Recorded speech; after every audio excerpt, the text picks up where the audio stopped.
The decision in the case brought by the Hadley brothers was to become the most often cited piece of law in the whole common law world.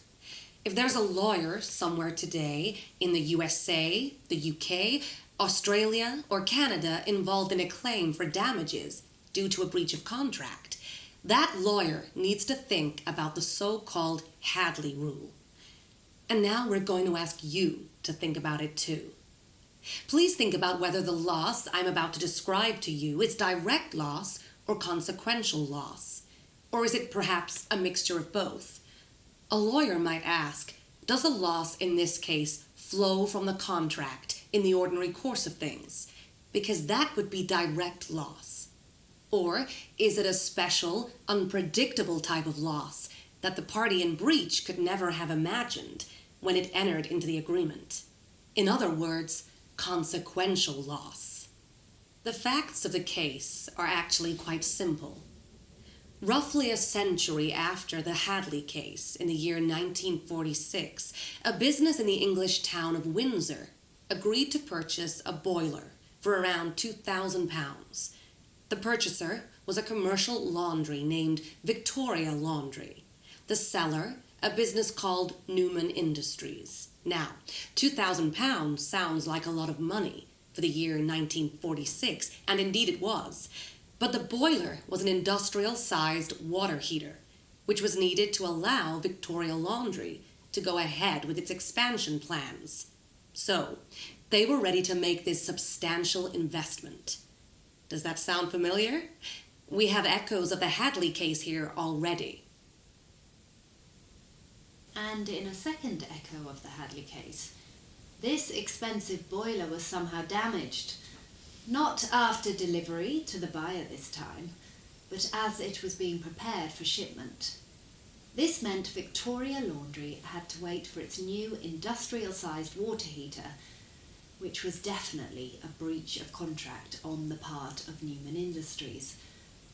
Unfortunately, the wait was not a short one, and it was a whole 5 months later before the boiler was finally delivered to its destination in Windsor. Now, during that 5-month wait, Victoria Laundry lost quite a few of the contracts it had entered into to do work for third parties. And now the laundry had to inform those third parties that, due to the boiler not being delivered on time, they were unable to carry out their obligations. And, of course, the laundry lost money as a result of these cancellations. After some debate between the parties, Victoria Laundry eventually sued Newman Industries for the profits it had lost during the 5-month delay. Now then, the claim that was filed with the court separated the loss of profits into two categories. First, Victoria Laundry argued that it had intended to expand its existing business and had not been able to do so.